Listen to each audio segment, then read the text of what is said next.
అవకాశం వస్తుందో లేదో అనుకుంటే అధ్యక్ష చాలా మంది ఉన్నారని చెప్పి రాదు ఏమో అధ్యక్ష చాలా మంది పేర్లు ఇచ్చారన్నారు. ఆయన కూడా థ్యాంక్ యూ.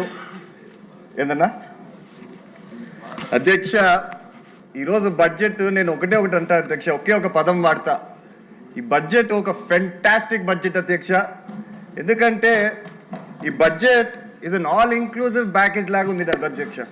కేవలం ఒక పథకాలకే కాకుండా డెవలప్మెంట్కి కూడా మనకి ఈ రాష్ట్రం ముందుకు పోవాలని చెప్పి ఏదైతే మన కళ ఉందో 2047 అని, అది మన గమ్యం చేరుకోవడానికి బడ్జెట్ ఉందని చెప్తా అధ్యక్ష. ముఖ్యంగా ఇరిగేషన్కి ఈరోజు 18,000 కోట్లు కేటాయించారంటే అధ్యక్ష, అక్కడే అర్థమైపోతుంది మన బడ్జెట్ దాని గురించి.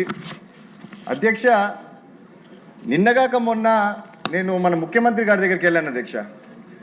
నాకు జియో కావాలట సార్, నీటి కేటాయింపు పైన చెప్పి వెళ్తే జియో ఇచ్చేది లేదు, కానీ ఖచ్చితంగా నీకు చెరువులు, రిజర్వాయర్లు, కెనాలు ఏ ఉంటే అవి ఖచ్చితంగా నింపుతానని చెప్పి నాకు ధైర్యం ఇచ్చి పంపించాడు అధ్యక్ష. కొంచెం బాధపడ్డా, ఏందబ్బా అంతగా అడిగితే జియో ఇయ్యనంటున్నాడు అని చెప్పేసి.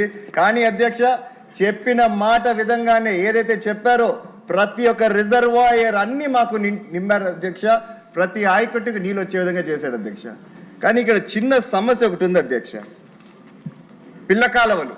మీ అందరికి తెలిసే ఉంటుంది అధ్యక్ష, 2014 నుంచి 19 మధ్యలో మన ప్రభుత్వం అప్పుడు చాలా కెనాల్స్ చేపట్టింది అధ్యక్ష. కానీ మన దురదృష్టం శాత 19లో మనకు అధికారం కోల్పోయాము. ఏమైందో తెలియదు, కానీ అప్పట్లో ఉన్న ప్రభుత్వంకి అసెంబ్లీకి వస్తే చాలు వెటకారంగా, వ్యంగ్యంగా, పర్సెంటా 0.5% ఇట్లాంటి మాటలు మాట్లాడి ఈ సభనే హేళన చేశారు అధ్యక్ష. కనీసం ఈ కెనాల్స్ ఏవైతే పూర్తి చేసింటే ఖచ్చితంగా చెప్తున్నా అధ్యక్ష, మనకి కష్టంగా ఉండింది అధ్యక్ష. అదేవిధంగా ఉదాహరణకు అధ్యక్ష, మా చాగల్లు రిజర్వాయర్ ఉంది. చాగల్లు రిజర్వాయర్ కింద ఫ్లడ్ ఫ్లో కెనాల్ అని ఒకటి ఉంది అధ్యక్ష. మన హయాంలో దాదాపు 70% పూర్తి చేశాం. కేవలం ఒక 30% పూర్తి చేసింటే దాదాపు 30,000 ఎకరాలకి నీళ్ళు ఇప్పించిండొచ్చు అధ్యక్ష. అదేవిధంగా తాగునీరు 2 నియోజకవర్గాల అధ్యక్ష, తాడిపత్రి, సింగనమలకి నీళ్ళు ఇచ్చింది అధ్యక్ష. మరి ఎందుకు వాళ్ళు పూర్తి చేసుకోలేకపోయారో ఏమో నాకు తెలియదు. నేను తద్వారా కోరేది ఏంటంటే అధ్యక్ష, ఈరోజు మంత్రి గారిని, ఏవైతే ఈ చిన్నవి లో హ్యాంగింగ్ ఫ్రూట్స్ ఉన్నాయో 17 కోట్లు, 20 కోట్లు, 10 ఇట్లా చాలా నియోజకవర్గాల్లో ఇదే ప్రాబ్లం అధ్యక్ష. మా నియోజకవర్గంలో దాదాపు 3 ఉన్నాయి అధ్యక్ష. ఈ 3 కానీ కంప్లీట్ చేశామంటే 1,00,000 ఎకరాలకి నీళ్ళు ఇస్తామని చెప్పి తద్వారా నేను మంత్రి గారికి తెలియజేస్తున్నా అధ్యక్ష. దయచేసి ఈ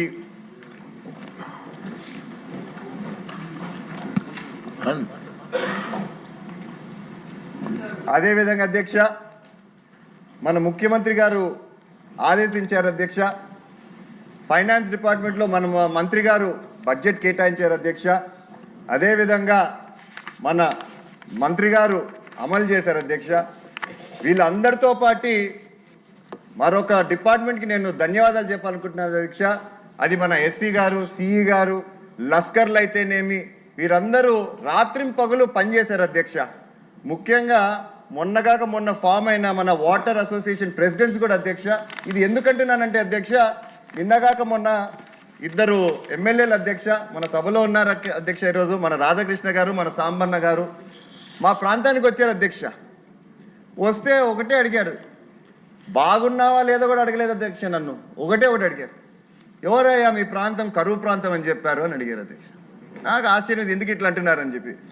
అధ్యక్ష, వచ్చి రాని నీళ్లతోనే మా వాళ్ళు ఒక కరువు ప్రదేశాన్ని పచ్చ ప్రదేశంగా మార్చారంటే ఒక్కసారి ఊహించుకోండి అధ్యక్ష. రేపు కానీ మన ఇంటర్లింకింగ్ ఆఫ్ వాటర్ ఏదైతే రివర్స్ అన్ని జరిగిందంటే ఏ విధంగా ఉంటుంది అధ్యక్ష.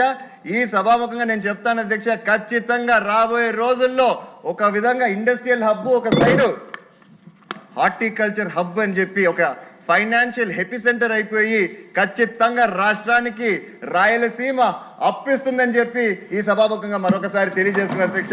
ధన్యవాదాలు అధ్యక్ష. సార్, మీ సమాధానం చెప్పే ముందు మినిస్టర్ గారు, ఇప్పుడు సభ్యులందరూ చెప్పిన దాంట్లో మినిస్టర్ గారు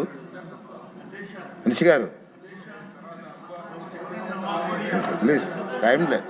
సభ్యులందరూ చెప్పిన దాంట్లో సార్ మీరు నిధులు ఇస్తున్నారని బాగున్నాయి. ప్రాజెక్టు మెయింటెనెన్స్ కూడా డబ్బులు ఇవ్వాలి సార్, సపరేట్ బడ్జెట్. ఇంకంటే గ్రీజ్ బెటరు, రిపేర్ చేయరు, చాలా ఇబ్బందిగా ఉంది. దానికి కూడా సపరేట్ బడ్జెట్ పెడితే బాగుంటుందని చెప్పి నా సూచన సార్. ఇప్పుడు తమరు డిమాండ్లపై చర్చకు మంత్రి గారు స్పందిస్తారు.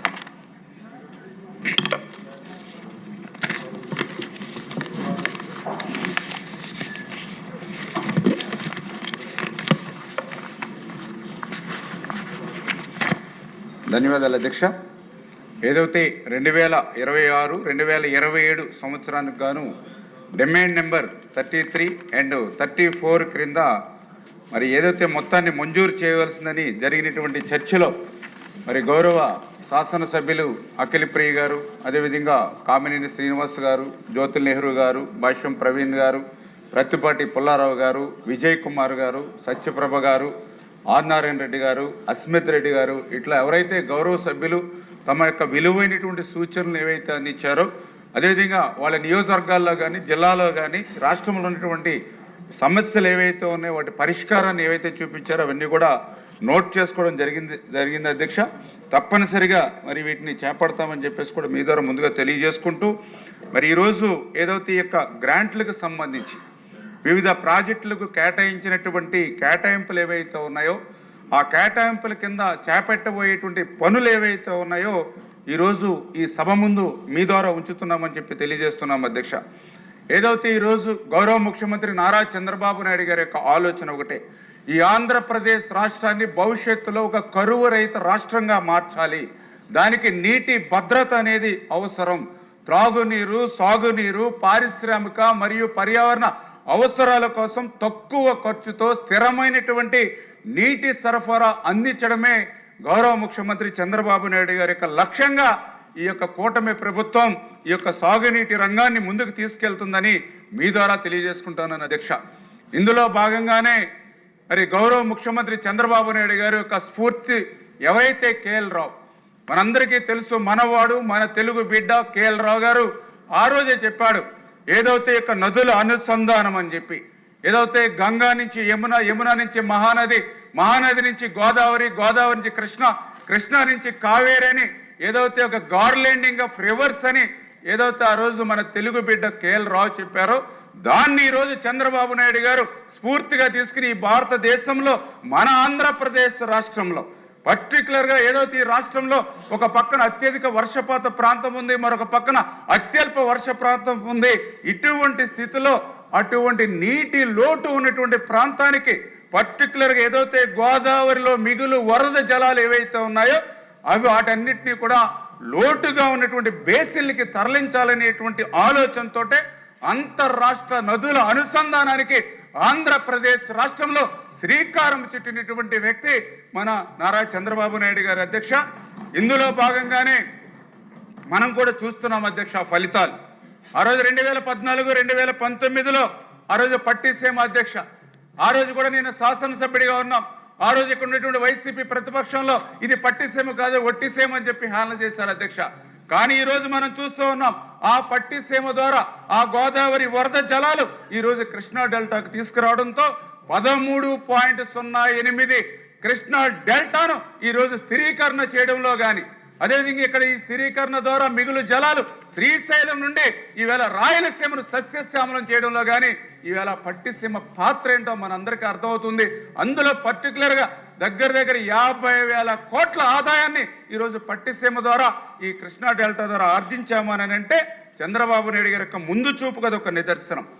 అదేవిధంగా మనం చూస్తూ ఉన్నాం ఏదైతే పురుషోత్తమ ఎత్తిపోతల పథకం ఉంది, పురుషోత్తపట్నం ఎత్తిపోతల పథకం ద్వారా ఆ యొక్క గోదావరి వరద జలాల్ని ఏలేరు రిజర్వాయర్కి తరలించడం ద్వారా 54,000 ఎకరాల్ని అక్కడ స్థిరీకరణ చేయడమే కాకుండా మనం ఎంతో అభిమానించేటువంటి విశాఖపట్నానికి త్రాగునీరు స్టీల్ ప్లాంట్కి ఈరోజు ఆ యొక్క మరి నీరుని అందించేటువంటి ప్రక్రియకు ఆ రోజు చంద్రబాబు నాయుడు గారు శ్రీకారం చుట్టడం కానీ, అదేవిధంగా ఈవేళ వంశధార నాగావళి చంపావతి ఈ యొక్క నదుల అనుసంధానానికి కూడా మరి ఈరోజు చంద్రబాబు నాయుడు గారు శ్రీకారం చుట్టారనే విషయాన్ని కూడా మరి మరొక్కసారి మీ ద్వారా ఈ సందర్భంగా తెలియజేసుకుంటూ, మరి అందులో భాగంగానే మరి ఈరోజు పోలవరం నల్లమల సాగర్కు సంబంధించినటువంటి లింక్ ప్రాజెక్ట్ అధ్యక్ష, ఏదైతే ప్రతి సంవత్సరం కూడా 3000 టీఎంసీ నీరు వృధాగా సముద్రంలోకి పోతూ ఉంది.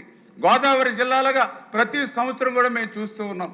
అటువంటి 3000 టీఎంసీలు వృధాగా సముద్రంలోకి ఏదైతే కలిసిపోతూ ఉందో అందులో 200 టీఎంసీలు 100 రోజుల వరద కాలంలో తీసుకుని ఈ యొక్క మరి ఏదైతే పోలవరం నుంచి కృష్ణా నుంచి బొల్లాపల్లి నుంచి నల్లమల సాగర్ నుంచి భవిష్యత్తులో మరి రాయలసీమకు తీసుకెళ్లి రాయలసీమను కూడా రతనాల సీమగా మార్చాలనేటువంటి ఆలోచనతో ఒక బృహత్తరమైనటువంటి ప్రాజెక్టుకి ఈరోజు మరి చంద్రబాబు నాయుడు గారు కూడా రూపకల్పన చేస్తున్న విషయాన్ని కూడా మీ ద్వారా మరి ఈరోజు ప్రజలకు తెలియజేస్తున్నాను అధ్యక్ష.